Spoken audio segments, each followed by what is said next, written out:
ओम नमः शिवाय। शिव तांडव स्तोत्र। रावण परम विद्वान और महान शिव भक्त था। उसने भगवान शिव को अपनी कठोर तपस्या से प्रसन्न करके बहुत सारे वरदान प्राप्त किए थे।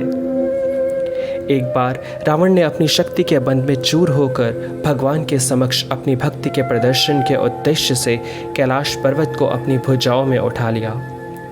अंतर्यामी भगवान शिव रावण के मनोभाव को समझकर उसके अहंकार के नाश के लिए कैलाश पर्वत का भार बढ़ाने लगे, जिसे रावण सहन न कर सका।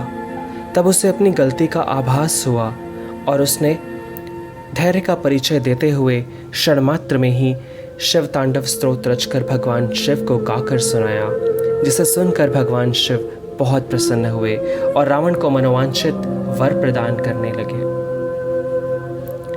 जटाटवी गलज्ज्वल प्रवाह पावितस्थले गलेव लंब लंबिता भुजंग तुंग मालिकाम टमट टमट टमट टमट निनादवट डमर्वयम चकार चंड तांडवम तनोतु नः शिवः शिवम जटाकटाह संभ्रमम भ्रमन्यलिम्प निर्झरी विलोलवी चवल्लरी विराजमान मूर्धनि धगद धगद धगद धगद जवाल पट्टपावके किशोर चंद्रशेखरे रति प्रतीक्षणम मम।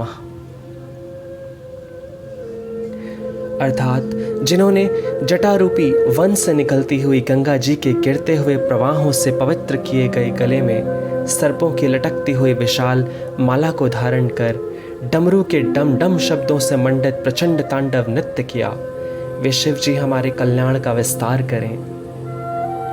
जिनका मस्तक जटारूपी कड़ाह में वेग से घूमती हुई गंगा की चंचल तरंगों से सुशोभित हो रहा है, ललाट की अग्नि धक धक जल रही है, सिर पर चंद्रमा विराजमान है, उन भगवान शिव में मेरा निरंतर अनुराग हो।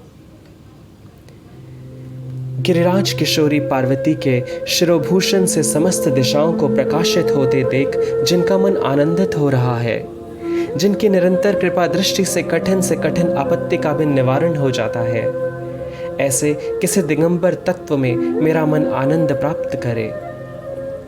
जिनकी जटाओं में रहने वाले सर्पों के फणों की मणियों का फैलता हुआ प्रभापुंज दिशा रूपी स्त्रियों के मुख पर कुमकुम का लेप कर रहा है। मतवाले हाथी के हिलते हुए चमड़े का वस्त्र धारण करने से स्निग्ध वर्ण हुए उन भूतनाथ में मेरा चित्त अद्भुत आनंद करे। जिनकी चरण पादुकाएं इंद्र आदि देवताओं के प्रणाम करने से उनके मस्तक पर विराजमान फूलों से के कुसुम से धूसरित हो रही हैं। नागराज के हार से बंधी हुई जटा वाले वे भगवान चंद्रशेखर मुझे चिरस्थायी संपत्ति देने वाले हो। जिन्होंने ललाट वेदी पर प्रज्वलित हुई अग्नि के तेज से कामदेव को नष्ट कर डाला था, जिनको इंद्र नमस्कार किया करते हैं, चंद्रमा की कला से सुशोभित मुकुट वाला वह उन्नत विशाल लाट वाला जटिल मस्तक हमें संपत्ति प्रदान करने वाला हो। जिन्होंने अपने विकराल ललाट पर धक धक जलती हुई प्रचंड अग्नि में कामदेव को भस्म कर दिया था। गिरिराज किशोरी के स्तनों पर पत्र भंग रचना करने के एकमात्र कारीगर उन भगवान त्रिलोचन में मेरा मन लगा रहे। जिनके कंठ में नवीन मेघमाला से घिरी हुई अमावस्या की आधी रात के समय फैलते हुए अंधकार के समान कालिमा अंकित है, जो गजचर्म लपेटे हुए हैं, वे संसार भार को धारण करने वाले चंद्रमा के समान मनोहर कांति वाले भगवान गंगाधर मेरी संपत्ति का विस्तार करें। जिनका कंठ खिले हुए नील कमल समूह की शाम प्रभा का अनुकरण करने वाली हैं, तथा जो कामदेव त्रिपुर संसार दक्ष यज्ञ हाथी अंधकासुर और यमराज का भी संहार करने वाले हैं, उन्हें मैं भजता हूँ। जो अभिमान रहित पार्वती जी के कला रूप कदम्ब मंजरी के मकरंद स्रोत की बढ़ी हुई माधुरी के पान करने वाले भंवरे हैं, तथा कामदेव त्रिपुर भव दक्ष यज्ञ हाथी अंधकासुर और यमराज का भी अंत करने वाले हैं, उन्हें मैं भजता हूँ।